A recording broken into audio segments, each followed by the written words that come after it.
Hi, this is George from California, and I was talking about MS and emotions and just dealing with it. So today I thought I'm going to give whoever's out there wants to know a little bit about MS, how I'm dealing with Ocrevus.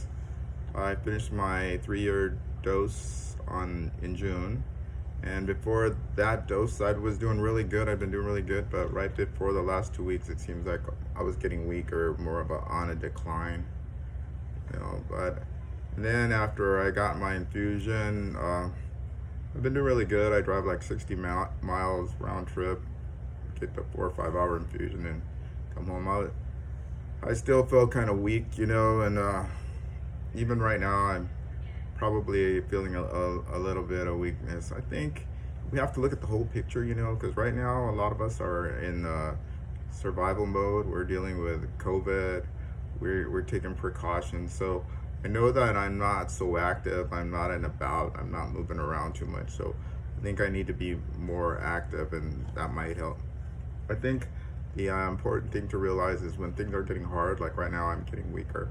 It's time I need to exercise more and keep going. And yeah, I can see I got a bruise on my arm right there. One of the worst things that can happen to someone with a disability is you can break a hip or break a bone. I'm usually pretty good. I was using my cane, but on this day I was moving some furniture without my cane, and I slipped, and I'm lucky it hit right there on my muscle, kind of, sort of, because if it wouldn't, it would have snapped the bone, and actually have sore knees too. So anyhow, word to the wise: safety, safety, safety comes first. If you are having balance issues or weakness issues, or if your MS is causing to all of a sudden your legs just give out, you need to be using some kind of safety measure. I'm not going to say, there's walkers, there's canes, there's wall walking, there's all of the above. So yeah, I was very fortunate. I learned my lesson. Now I'm always holding on to something, always more so than others. But anyhow, today I'm going to talk a little bit about this book. I got my glasses here. It's called The Language of Letting Go by Melody Beattie. She deals with recovery and codependency, and she addresses a lot of topics. I started reading this book because someone that I care for very much, they got, they became a big time drug user, and it was really hard for me, and so I became a substance abuse counselor, and at the end I realized that they know it.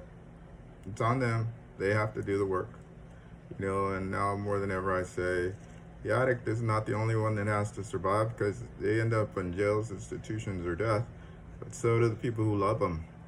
We have to have those boundaries and take care of ourselves so we can survive.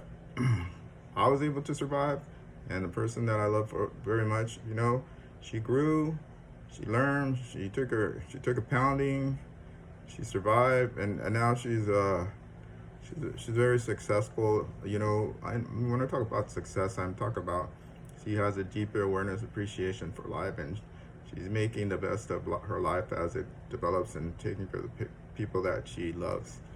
I think growth comes when we start giving back. So that's part of what I'm doing right here. So again, this book is The Language of Letting Go by Melody Beattie. And I'm going to read this really quick, and then we can just discuss it. Letting go of anger. In recovery can mean a lot of things. This is drug addiction, but we're recovering because we're trying to become well.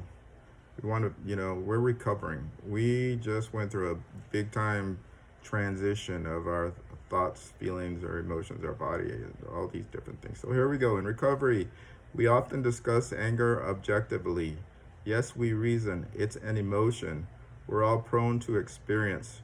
Yes, the goal in recovery, or becoming well for us, is to be free of resentment and anger, because we have all these different emotions, right?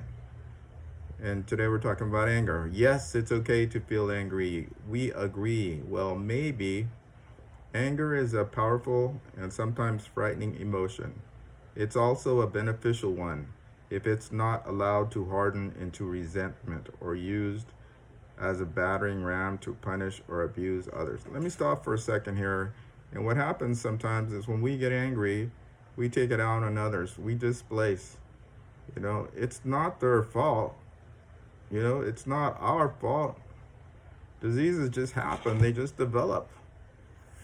Even substance abuse, yeah, everybody has to take responsibility for their actions, but, we can't be angry at others, is what this is talking about.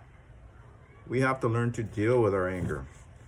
Anger is a warning signal. It points to problems. Sometimes it signals problems we need to solve. Sometimes it points to boundaries we need to set. Sometimes it's the final burst of energy before letting go or acceptance settles in.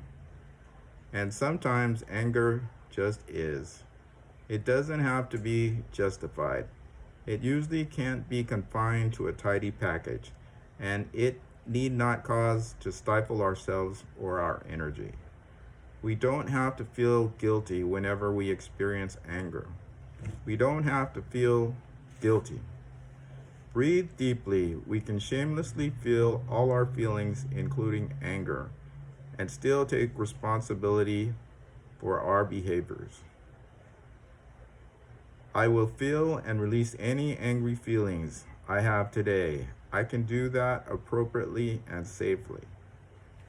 Okay, this book talks about different things, but remember the theme here, the language of letting go.